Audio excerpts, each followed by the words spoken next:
Students, हम बात कर रहे थे पार्शियल फ्रैक्शन के ऊपर और प्रीवियस लेक्चर्स के अंदर हमने काफ़ी डिटेल से इसके कॉन्सेप्ट समझे। ठीक है। और प्रीवियस लेक्चर के अंदर जो हमने बात करी थी वो केस 1 के ऊपर बात करी थी। ठीक है। अब हम बात करेंगे केस 2 के ऊपर। केस 2 क्या है? जब हमारे पास जो सारे जो फैक्टर्स होंगे ना डिनोमिनेटर्स के, वो क्या होंगे? लीनियर होंगे। ठीक है। बट सम आर रिपीटिंग, यानी उसमें से कुछ रिपीट करेंगे। ठीक है। अब हो सकता है कि सारे के सारे रिपीट करें, हो सकता है कि सिर्फ कुछ रिपीट करें और कुछ ना रिपीट करें। ठीक है ना। अब इसका क्या मतलब हुआ? जैसे मिसाल के तौर पे जो रिपीट करेंगे उसका ये मतलब हुआ, जैसे हमारे पास एक जनरल फॉर्म में बताऊं कि जैसे हमारे पास गिवन हो, हमारे पास 1/ax+b। ठीक है। और अब देखिए इसकी होल पावर अगर मैं n रखता हूं तो इसका क्या मतलब है? ये रिपीट करेगा फैक्टर, है ना। यानी n=2। और याद रहे कि ये जो n है हमेशा क्या होगा? ग्रेटर और इक्वल टू 2। सही है ना। यानी ये क्या होगा? 2 के इक्वल होगा या 2 से बड़ा होगा। सही ना। यानी अब इसकी पावर 1 है तो अब आपको पता है कि ब्रैकेट लगाओ नहीं लगाओ मसला नहीं है। 2 पावर होगी तो अब इसके ऊपर स्क्वायर का फार्मूला लगेगा। सही है ना। अब 2 पावर है तो इसका मतलब है ये हमारे पास किसके बराबर है? हमारे पास बराबर है ax+b। ठीक है। अब ये जो हमारे पास 2 टाइम्स लिखा हुआ है ax+b, है ना। अब इसी तरह से अगर इसकी पावर 3 होती तो ये 3 दफा लिखा हुआ। अब क्या हुआ कि हमारे पास अंदर वाले जो फैक्टर्स हैं यानी वो क्या है? लीनियर है। इसी के मुताबिक लीनियर है, 1 पावर 1 है। मगर क्या हो रहा है? रिपीट कर रहे हैं। अब वो रिपीट कब करेंगे? जब उसकी होल पावर होगी। अब वो होल पावर की फॉर्म में लिखे हुए हों या अलग अलग इंडिविजुअल लिखे हुए हों तो वो हमारे पास क्या होते हैं? रिपीटेड होते हैं। अब n पावर हो तो इसका मतलब क्या है? वो रिपीटेड है। सही है ना। अब वो अलग अलग करके ही लिखे हुए नहीं होंगे, जरूरी ऐसा नहीं है। ठीक है। जब इस तरह की हमारे पास सिचुएशन आए तो स्टूडेंट्स हमारे पास ये किसके बराबर होगा? हमारे पास बराबर होगा, इधर मैं आपको दिखाऊं, अगर हमारे पास बराबर आ जाएगा 1 बाय सॉरी हम पे अगर हमारे पास कोई n पावर है तो हम इसको लिखेंगे पहले a बाय पहला फैक्टर a बाय, इसको लिखेंगे a बाय ax+b। ठीक है ना। और अब हमारे पास क्या हो गया? 1 पावर। हम 1 से स्टार्ट करेंगे और n पावर तक इसको एक्सपेंड करते जाएंगे। सही है ना। यानी हमारे पास जैसे ये मैं आपको एग्जांपल भी लूंगा, अगर हमारे पास ये 3 होता 2 होता तो हम सबके नीचे एक नंबर के नीचे एक फैक्टर लाते जाएंगे और एक पावर बढ़ाते जाएंगे। सही है ना। फिर a बाय हमारे पास आ गया a बाय ax+, अब हमारे पास 2 पावर सॉरी a की जगह क्या आ जाएगा? b आ जाएगा। सही है, b आ जाएगा।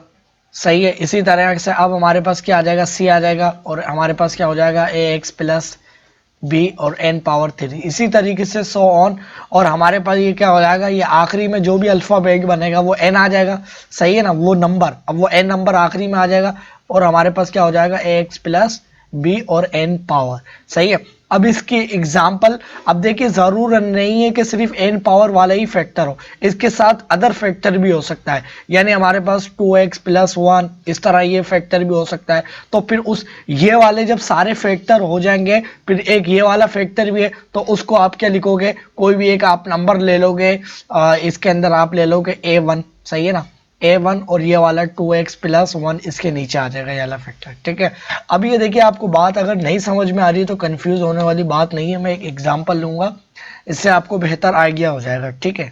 अब स्टूडेंट्स हमारे पास ये एक एग्जांपल है। अब इसके अंदर क्या हो रहा है? अब देखिए जरूरी नहीं है, मैंने क्या बोला है कि जरूरी नहीं है कि आपके पास ये वाला जो फैक्टर है सिर्फ ये जो n पावर वाला फैक्टर हो सकता है ये वाला फैक्टर भी आ जाए। सही है ना। अब इसके अंदर जो है हमारे पास सबसे पहले इसको मैं क्या लिख सकता हूँ? a power. अब देखिए ये वाला जो फैक्टर है सबसे पहले इसको तो हम अलग लिख लेंगे। सही है ना। जो हम शुरू से करते हुए आ रहे हैं कि हमारे पास इस तरह का लीनियर फैक्टर है, इसको हमने एक नंबर के नीचे लेके आ गए। अब हमारे पास वही चीज शुरू हो जाएगी जैसे अभी हमने बात करी थी। हमारे पास क्या हो जाएगा? b डिवाइडेड बाय क्या हो जाएगा? x+x-2 है सॉरी x-2। ठीक है। एक पावर आ गई। फिर अगली बार अब हमारे पास ये क्या है? सिर्फ 2 ही पावर है, हो सकता था 3 पावर हो। सही है। तो अब हमारे पास जो पावर्स है अब वो स्टार्ट हो जाएंगी। सही है ना। इसको मैं यहाँ से इरेज कर लेता हूँ। ठीक है। इसको भी यहाँ से इरेज कर लिया और हमारे पास ये क्या हो जाएगा? c पावर हमारे पास क्या हो जाएगा x माइनस 2 होल पावर 2। अब इसी तरह से अब देखिए, अब आप इस वाले फैक्टर को b के नीचे लेके आते हैं, सही है, या इस वाले फैक्टर को आखिरी में लिखते हैं, ऐसा कोई फर्क नहीं पड़ता, सही ना। अब ये कोई एक नंबर था, एक फैक्टर तो इसके नीचे आ गया, बाकी आपको जब n पावर होगी वो उसको क्या करना है, b से स्टार्ट करना है या a से स्टार्ट कर लो, फिर वो उसके n पावर तक आप उसको एक्सपेंड करेंगे, ठीक है। तो अब हमारे पास इसकी 2 पावर थी आ गई, ठीक है ना। अब इसको हम क्या करेंगे, हमें निकालना है हमें इसकी a और b की सही वैल्यू निकालनी है, ठीक है। अगर हमें ये वैल्यू मिल जाए तो हम इसको आराम से लिख सकते हैं, ठीक है ना। अब इसके अंदर हमारे पास क्या होता है कि 2 मेथड यूज होते हैं, सही है ना। एक हमारे पास इसके अंदर एक मेथड यूज होता है इक्वेटिंग द कोफिशिएंट। वो क्या होता है उसको हम आगे समझेंगे, ठीक है, और आइडेंटिटी की इक्वेशन क्या होती है उसको भी समझेंगे, फिर उसकी मदद से आपको सारी बातें क्लियर हो जाएंगी, ठीक है ना। तो देखिए, आप इस क्वेश्चन को हम क्या करेंगे, आपको पता है हम इसको 1 के बराबर बनाएंगे, तो वो जैसे ही 1 के बराबर होगा हमारे पास ये राइट साइड पे क्या हो जाएगा, मल्टीप्लाई हो जाएगा। तो हमारे पास क्या हो जाएगा, एक टाइम्स ये दोनों के दोनों उधर आ जाएंगे, तो हमारे पास क्या हो जाएगा x minus 1 whole square times x minus 2 whole, ठीक है। और फिर हमारे पास हो जाएगा प्लस b, और हमारे पास हो जाएगा x माइनस 1 होल पावर 2, ठीक है। और ये x माइनस ये सॉरी, ये जो था ना, ये 1 लिखना था मुझे, ये मैंने गलत लिख लिया, ये 1 था भाई, ठीक है। ये भी 1 था और ये भी 1 था, ठीक है। अब हमारे पास ये क्या हो जाएगा, होल पावर, ठीक है। और फिर अगली बार अब हमारे पास क्या होगा, अब याद रहे ये राइट साइड पे गए तो इस टर्म से भी मल्टीप्लाई होगा, इससे भी होगा और इससे भी होगा, तीनों से मल्टीप्लाई होगा, और ये आ गया x माइनस 2, ठीक है, प्लस c, और ये स्टूडेंट्स हमारे पास आ गया x माइनस 1 होल स्क्वायर, और हमारे पास आ गया x माइनस 2, ठीक है। और अच्छा, डिवाइजर में क्या था वो भी लिख देते हैं। डिवाइजर में हमारे पास था यहाँ पर x माइनस 2, ठीक है, और इधर था हमारे पास x माइनस 1, ठीक है, और इधर हमारे पास था students x minus 1 whole power 2। अब देखिए ये इससे कैंसिल, इसकी एक पावर से कैंसिल, और ये पूरा इससे कैंसिल। तो ओवरऑल हमारे पास जो बचा है, हमारे पास स्टूडेंट्स क्या बचा है, हमारे पास बचा है a टाइम्स x माइनस 1 का होल स्क्वायर प्लस b, और अब हमारे पास क्या आ गया, हमारे पास आ गया x माइनस 1, 2 पावर थी, एक पावर कैंसिल हो गई, और दूसरा हमारे पास आ गया x माइनस 2, ठीक है, और प्लस c, और हमारे पास आ गया x माइनस 2, और ये ब्रैकेट बंद, ठीक है।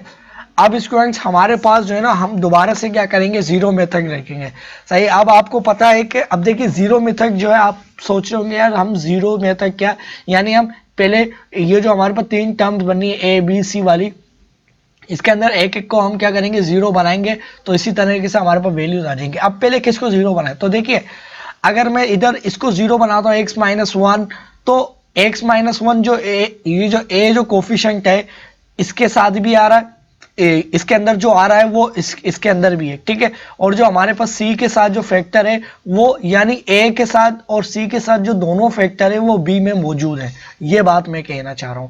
अब आपको पता है कि अगर आप इसको जीरो रखोगे तो ये वाला फैक्टर जाहिर सी बात है इधर भी जीरो होगा, तो इसको जीरो रखोगे तो ये भी जीरो हो जाएगा, ठीक है। अगर इसको जीरो करते हो तो ऑटोमेटिकली ये वाला फैक्टर इधर है तो इसको भी जीरो कर देगा। तो हम सबसे पहले किसी को भी हम जीरो बना लेते हैं, हम क्या करते हैं पहले a को जीरो बनाते हैं, a वाले फैक्टर को। तो हमारे पास क्या हो जाएगा, x minus 1 is equal to zero बना लिया, तो अब एक की क्या वैल्यू सब्स्टिट्यूट करना चाहिए, तो हमारे पास हो जाएगा x इज इक्वल टू 1, तो हमारे पास क्या हो जाएगा 1 is equal to a times x minus 1 whole square plus b x minus 1 और 1 माइनस 2, ठीक है, और इधर आ गया प्लस c, इधर आ गया 1 माइनस 2, ठीक है। अब याद रहा स्टूडेंट्स हमारे पास इधर क्या है, ये जीरो हो गया, तो ये पूरी की पूरी जीरो का स्क्वायर जीरो, तो ये जीरो, तो हमारे पास 1 इज इक्वल टू, हमारे पास क्या आ गया 1 किसके बराबर आ जाएगा स्टूडेंट्स, 1 हमारे पास बराबर आ जाएगा 1 बराबर है c, और ये कितना हो जाएगा -1, है ना, -1। तो हमारे पास ये -1 और -1 इधर आके क्या हो जाएगा, डिवाइड हो जाएगा -1, तो हमारे पास c किसके बराबर आ गया -1। तो स्टूडेंट हमारे पास जो c की वैल्यू आई है वो क्या आई है, हमारे पास -1 बराबर आई है, ठीक है। अब आपको पता है बिल्कुल इसी मेथड से हमने क्या करा था, हमने ए को क्या रखा था, 0 रखा था ना स्टूडेंट्स। अब हम क्या करेंगे, सी को 0 बनाएंगे तो ऑटोमेटिकली ए की वैल्यू आ जाएगी। अब याद रहे देखिए, एक जब मैंने ए को 0 बनाया तो ये ऑटोमेटिकली 0 हो गई, ठीक है। अब ये वाली वैल्यू कैसे आएगी अगर आप सोच रहे हो, तो वो हम आगे देखेंगे, सही है। तो अब मैं क्या करूंगा कि हमारे पास जो है ना x minus two is equal to 0 आ गया, तो x minus is equal to 2 आ गया प्लस 2। अब मैं क्या करूंगा, 1 बराबर है a times 2 minus 1 whole square plus b, सही है। और इधर आ गया 2 माइनस 1 और 2 माइनस 2, और इधर क्या आ गया प्लस c, और इधर आ गया 2 माइनस 2। देखिए ये पूरी 0, ये पूरी 0, ठीक है। और ये हमारे पास आ गया 1 is equal to A times, ये हमारे पास कितना हो जाएगा 2 माइनस 1, 1 और 1 का स्क्वायर 1, ठीक है। और 1 इधर से डिवाइड हो जाएगा तो हमारे पास ए इज इक्वल टू क्या आ गया 1 आ गया, सही है। तो ए जो हमारे पास आई है, ए की वैल्यू क्या आई है 1 आई है। अब स्टूडेंट्स हमारे पास कोई जीरो मेथड वगैरह कुछ इस तरह का नहीं है कि अब आप किसी को 0 रखो और आपके पास जो है ना बी की वैल्यू आ जाए। अब इसके लिए क्या करोगे, तो अब स्टूडेंट्स इसके लिए हमारे पास मेथड होता है equating the coefficient method. Equating the coefficient method क्या होता है, किस तरह से आया, उसको समझने के लिए पहले हम बात करेंगे। इस क्वेश्चन को जो है ना पहले यहीं पर ही छोड़ते हैं, और अभी उस इक्वेटिंग द कोफिशिएंट समझने से पहले हम समझते हैं कि हमारे पास आइडेंटिटी की जो इक्वेशन है वो क्या होती है, ठीक है। अभी हमने सी और ए की वैल्यू निकाली, अब इसको यहीं पर ही हम 2 मिनट के लिए रोकते हैं, ठीक है। और अपनी हम जो टॉपिक है वो समझते हैं क्या है। देखिए हमारे पास आइडेंटिटी इक्वेशन को पहले समझते हैं वो क्या होती है। देखिए स्टूडेंट्स हमारे पास इक्वेशन 2 टाइप्स की होती है। एक होती है सिंपल इक्वेशन, हो सकता है इसके अलावा और भी हो, ठीक है। अभी 2 टाइप्स की इक्वेशन के ऊपर बात कर रहा हूं। एक हमारे पास होती है जो कि जिससे हम काफी फेमिलियर हैं, जैसे हमारे पास होता है, हम कहते हैं यार हमारे पास होता है जैसे x plus 1 is equal to 0, है ना, या x plus 1 is equal to 10, है ना। अब ये एक हमारे पास क्या इक्वेशन है, क्यों, क्योंकि इसके अंदर एक हमारे पास क्या आ रहा है इक्वेन का इक्वल का साइन आ रहा है, ठीक है। अब ये इस तरह की इक्वेन है कि इसके अंदर हमारे पास एक सबसे पहली बात क्या है, एक लीनियर इक्वेशन है, ठीक है। अब लीनियर हो ये कोई सी भी, इससे फर्क नहीं पड़ता, अभी इक्वेन है, सही है ना। अब ये इक्वेन किस तरह की है कि हमारे पास जो है ना इसके अंदर x की वैल्यू फिक्स है। x की वैल्यू क्या है, हमारे पास इसके अंदर फिक्स है, ठीक है।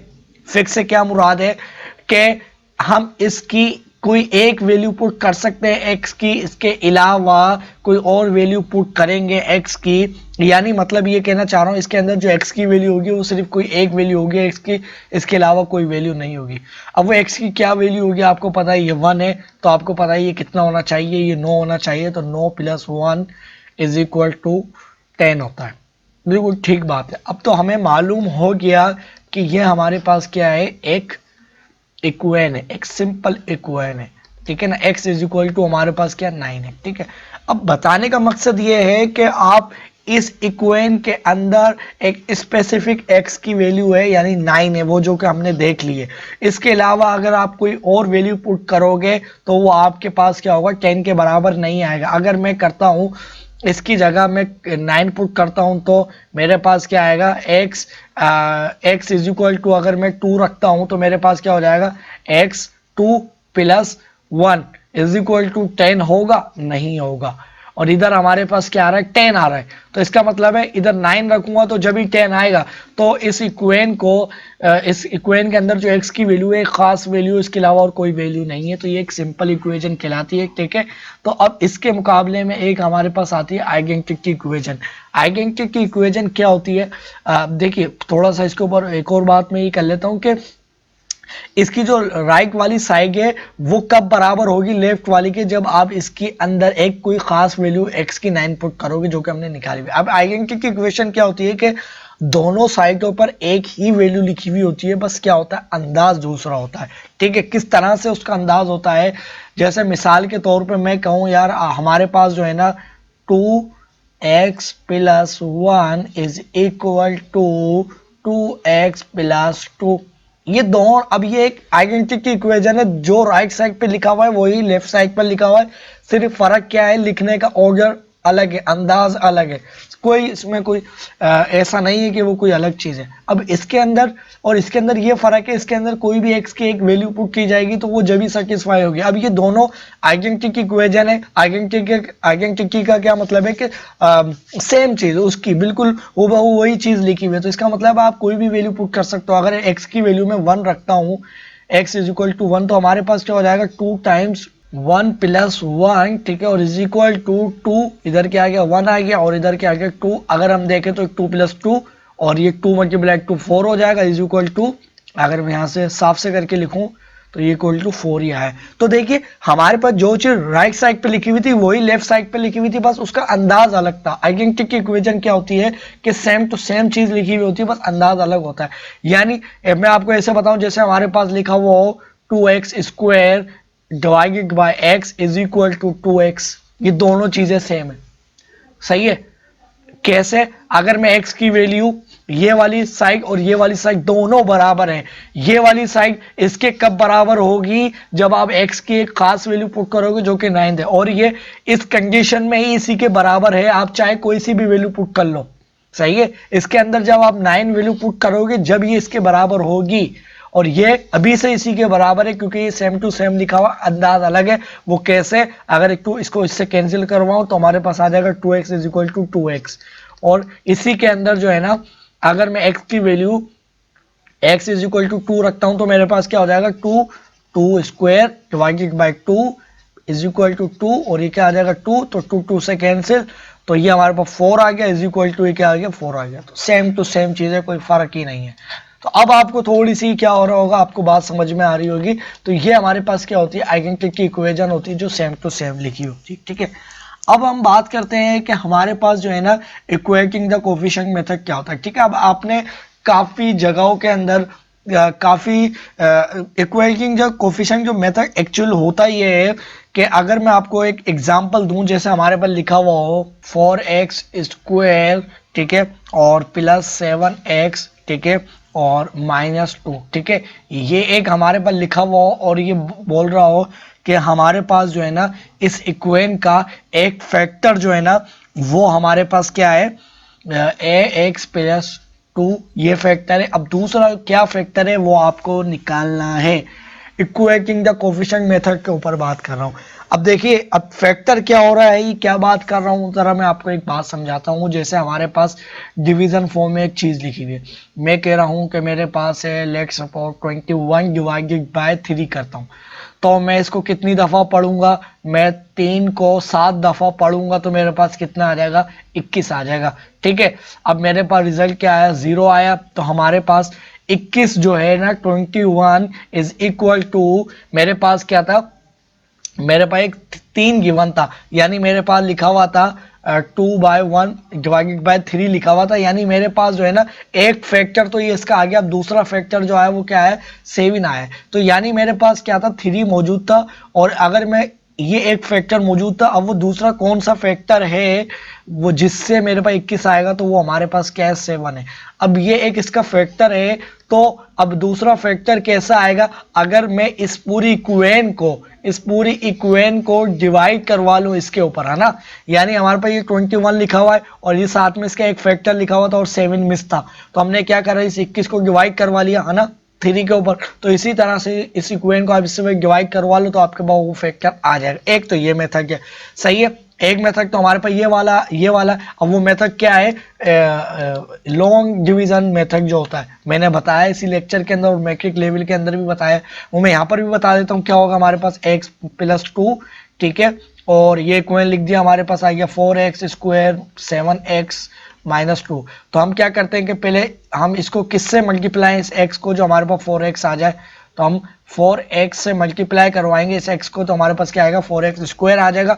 अब इस डिवाइजर जो था हमारे पास उसकी जो रिमेनिंग टर्म्स है उसको हम इससे मल्टीप्लाई करवाएंगे, तो हमारे पास क्या हो जाएगा प्लस 8x हो जाएगा, साइन चेंज होंगे, ये माइनस ये इससे कैंसिल, तो हमारे पास ये क्या हो जाएगा, हमारे पास हो जाएगा -8x, ठीक है, -8x नहीं हो जाएगा, 7 के अंदर से माइनस जाएंगे तो हमारे पास क्या हो जाएगा -8x जाएंगे, तो x रह जाएगा और इधर हो जाएगा -2, -2।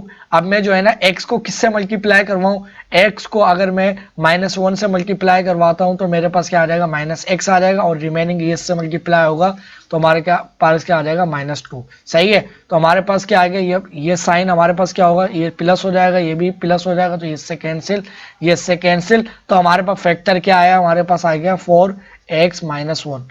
ये हमारे पास दूसरा फैक्टर आ गया डिवीजन मेथड से। ठीक है, एक तो हमारे पास ये तरीका होता है, एक तरीका ये होता है कि हमारे पास फैक्टर क्या आया था, मैं इधर बता देता हूँ, 4x - 1 आया था। सही है, ये हमने डिवीजन मेथड से निकाला है।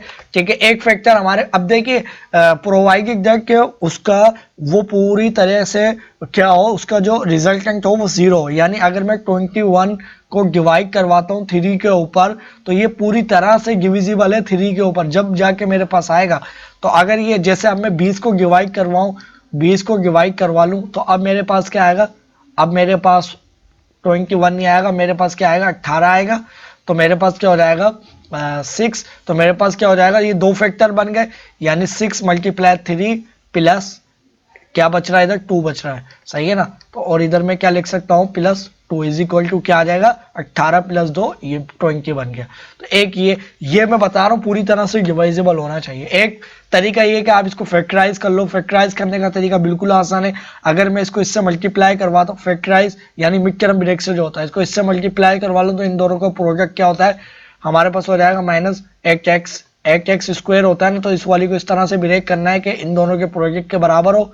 इसका प्रोडक्ट, इनका जो ब्रेक होगा, जो प्रोडक्ट होगा, और सम करेंगे तो वापस क्या है, 7x। ये बहुत फेमिलियर, बहुत बेसिक चीज़ है, अगर आपको ये नहीं पता तो आप देखिए प्रीवियस लेक्चर्स जाकर। तो क्या हो जाएगा 4x, और इसको मैं क्या लिख सकता हूँ, +8x, और क्या हो जाएगा -x। ठीक है, और -2 है ना।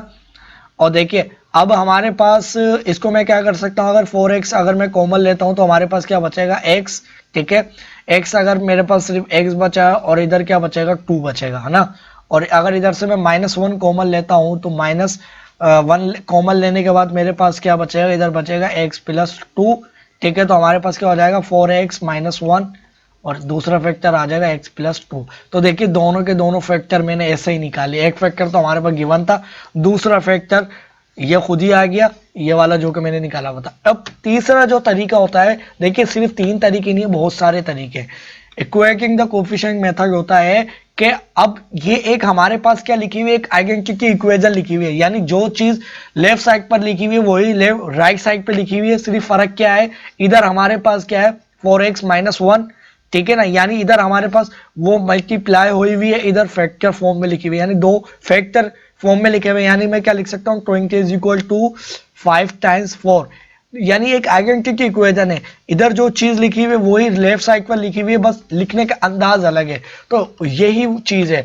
तो अब देखिए ये फैक्टर जब हमारे पास नहीं होता, इसको मैं लिखे रहने देता हूँ, ये फैक्टर हमारे पास नहीं होता तो फिर हम क्या करते हैं, तो हम इसके अंदर क्या करते हैं, equating the coefficient method apply करते हैं। हमारे पास एक मेथड, हमारे पास एक फैक्टर तो है, दूसरा फैक्टर हमारे पास क्या होगा, हम अपनी तरफ से सपोज कर लेंगे वो उसका जो कोफिशिएंट होगा x का वो क्या होगा, a होगा, और वो जो x होगा वो एज इट इज होगा। ठीक है, और फिर प्लस क्या होगा, अब देखिए एक्स स्क्वायर इसलिए नहीं लिख रहा हूँ क्योंकि मेरे पास ये x है, और इधर सिर्फ x की पावर 1 रखूंगा तो हमें पता है x इससे मल्टीप्लाई होकर एक्स स्क्वायर ही बनेगा। ठीक है ना, यानी हमारे पास जब ये क्वाड्रेटिक इक्वेशन है तो हमारे पास एक दो लीनियर फैक्टर बनेंगे, तो मुझे इधर दूसरा फैक्टर क्या लेना, लीनियर फैक्टर ही लेना है। तो इधर मेरे पास क्या हो जाएगा, प्लस b। अब b क्या है, कोफिशिएंट है उसका। सही है, अब वो कोफिशिएंट क्या होगा, अब आपकी मर्जी है कि जरूरी नहीं है आप कैपिटल उससे लिखो, मैं ax + b ऐसे भी लिख सकता हूँ, कोई मसला नहीं है।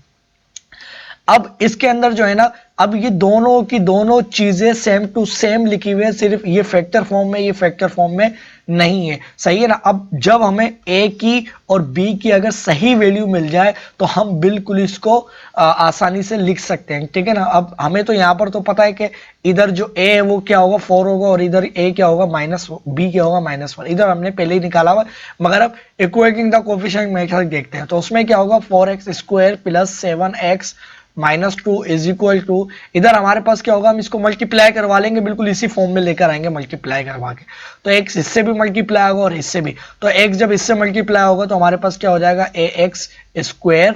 ठीक है, फिर हमारे पास ये x किससे मल्टीप्लाई होगा, b से, बी एक्स है, ठीक है। अब हमारे पास ये जो 2 मल्टीप्लाई होगा 2ax हो जाएगा, फिर ये 2 जो है इससे मल्टीप्लाई होगा तो हमारे पास क्या हो जाएगा 2b हो जाएगा। अब स्टूडेंट्स हमारे पास जो है ना इधर अगर हम देखें तो हमारे पास ये जो पहली टर्म है, पहली टर्म के अंदर क्या आ रहा है ax आ रहा है, तो इसका मतलब है इसके अंदर ax स्क्वायर आ रहा है और इसके अंदर भी क्या आ रहा है x स्क्वायर आ रहा है। तो एग्जैक्टली ये जो चीज है वो यही लिखी हुई है, ये वाली टर्म।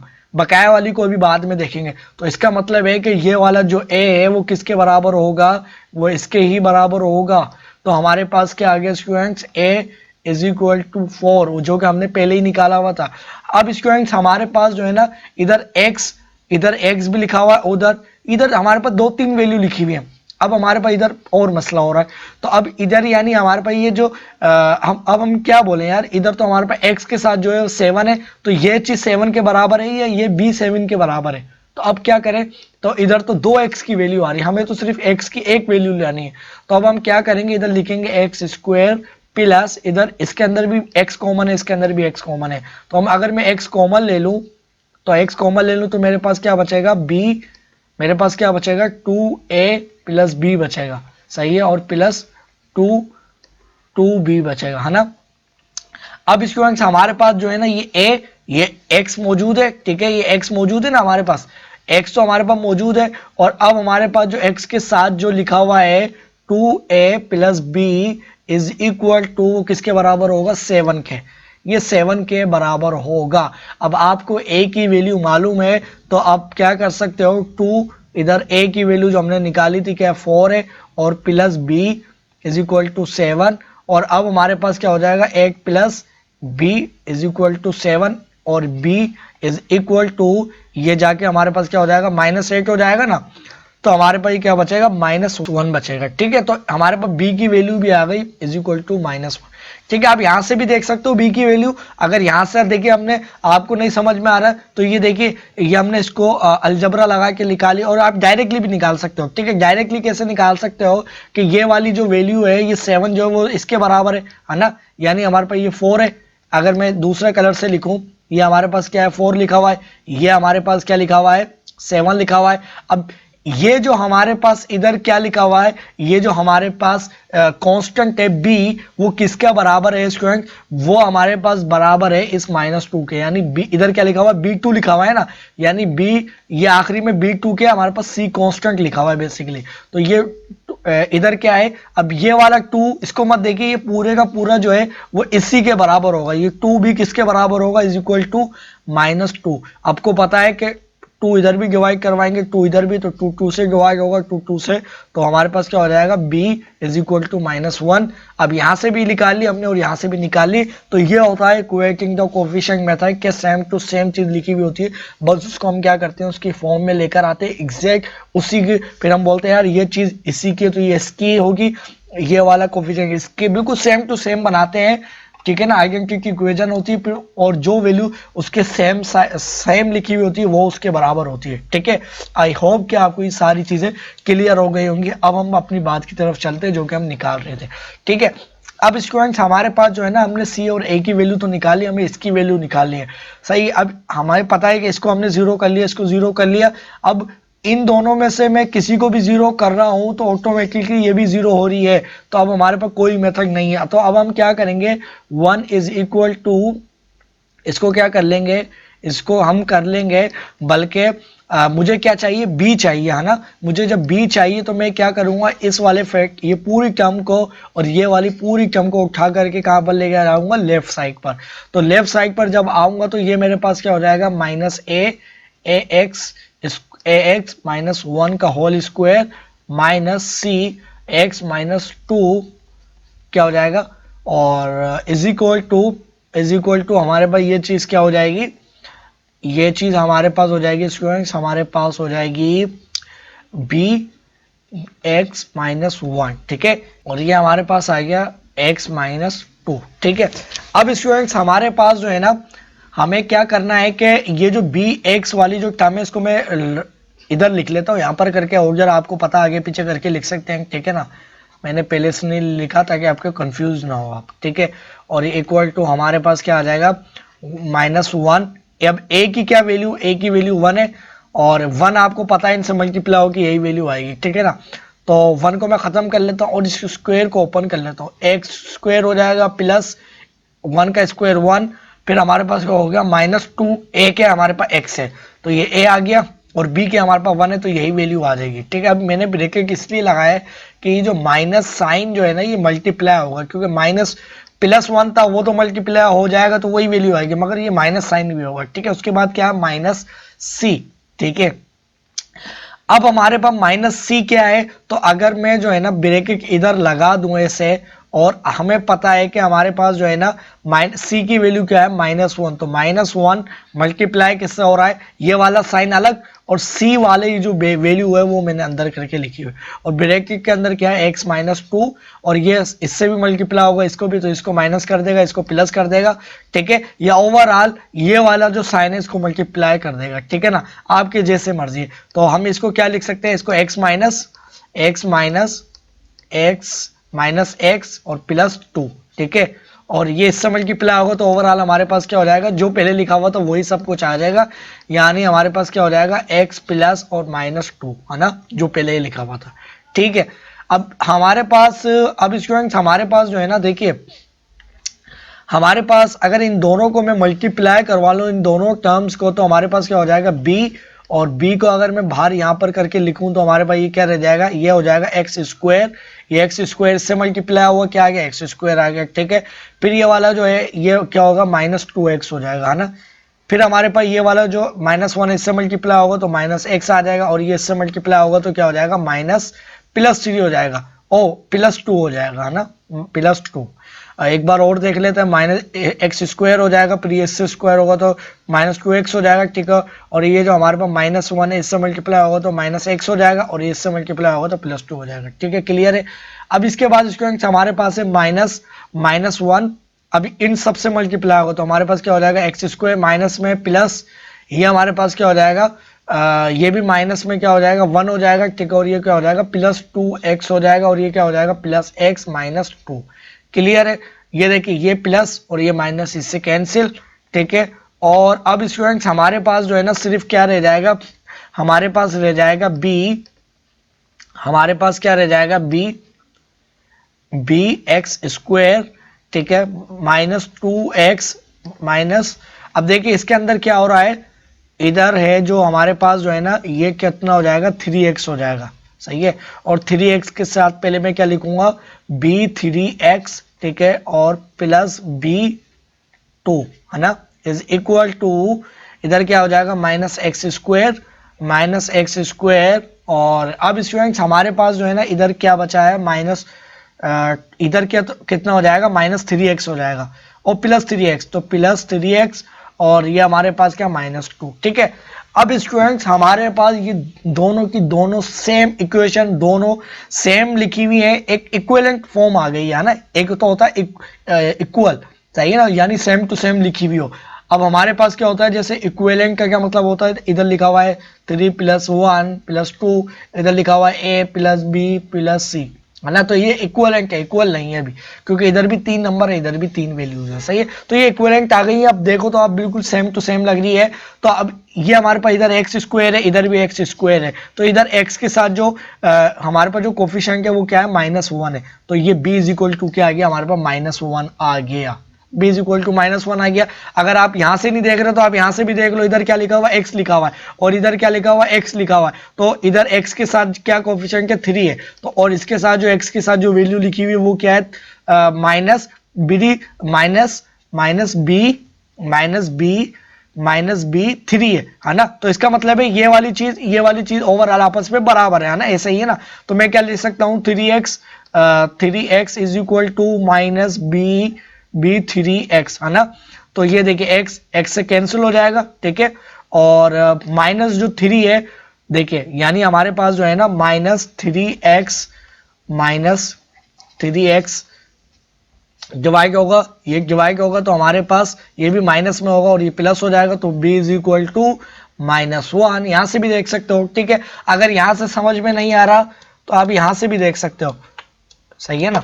अब यहां से भी देख सकते हो, लास्ट अब ये 2 है तो हमारे पास क्या हो जाएगा -2 = ये आखिरी वाली टर्म क्या है 2 बी, तो 2 2 से कैंसिल, 2 2 से कैंसिल, तो हमारे पास b इज इक्वल टू -1। यहाँ से भी हमने देखा तो हमारे पास क्या था b, इसको मैं ठीक से करके लिखता हूँ, B square is equal to, इधर क्या लिखा हुआ था, -x² लिखा हुआ था। तो देखिए x² इधर भी डिवाइड करवाया, x² इधर भी डिवाइड करवाया, ये कैंसिल, ठीक है, और हमारे पास b किसके बराबर है, इज इक्वल टू x², और सॉरी -1 के। सिंपल, हमने -b की वैल्यू निकाली। तो ये क्या होता है, इक्वेटिंग द कोफिशिएंट मेथड होता है, ये एक्चुअल मेथड है। और स्टूडेंट्स अगर मैं इन सारी वैल्यूज को अगर मैं आपको जमा करके बता दूं कि वो क्या बन रही थी इक्वेशन, तो अब मैं यहाँ पर लिख सकता हूँ कि वो जो हमारे पास इक्वेशन थी, है ना, वो भी लिख देता हूँ कि हमारे पास जो a क्या आया था, a इज इक्वल टू इधर 1 आ गया था, ठीक है, a इज इक्वल टू 1 आ गया हमारे पास इधर, सॉरी इसको मैं पहले मिटा लेता हूँ, यहाँ से सारा खत्म कर लेता हूँ।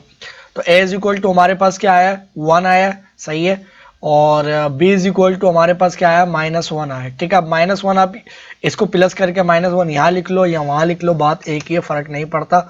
तो हमारे पास जो b आया है, क्या आया, -1 आया है, तो इसको मैं माइनस कर लेता हूँ, ठीक है ना। तो ये माइनस कर लो इसको, ये माइनस और ये 1 आ गया, ठीक है। और ये भी हमारे पास क्या है, सी भी क्या है, -1 है, ठीक है। तो इसको भी मैं क्या लिख लेता हूँ यहाँ पर, ये माइनस कर लो इसको भी, और ये क्या आ गया, 1 आ गया, ठीक है। अब स्टूडेंट्स अगर आप इनको इनके डिनोमिनेटर सेम बनाकर, यानी डिनोमिनेटर सेम बनाने का क्या तरीका है कि सारे के सारे इनका एलसीएम लो, एलसीएम नहीं लो, या आप इनको देख लो किस तरह से कि ये वाला जो फैक्टर है वो इधर मल्टीप्लाई भी करवाओ, ऊपर भी ये वाला फैक्टर है, इधर भी मल्टीप्लाई करवाओ, ऊपर भी, और ये वाला फैक्टर, इनको सेम बनाकर आप देखोगे तो एग्जैक्टली आपके पास यही वाली चीज़ आएगी, ठीक है।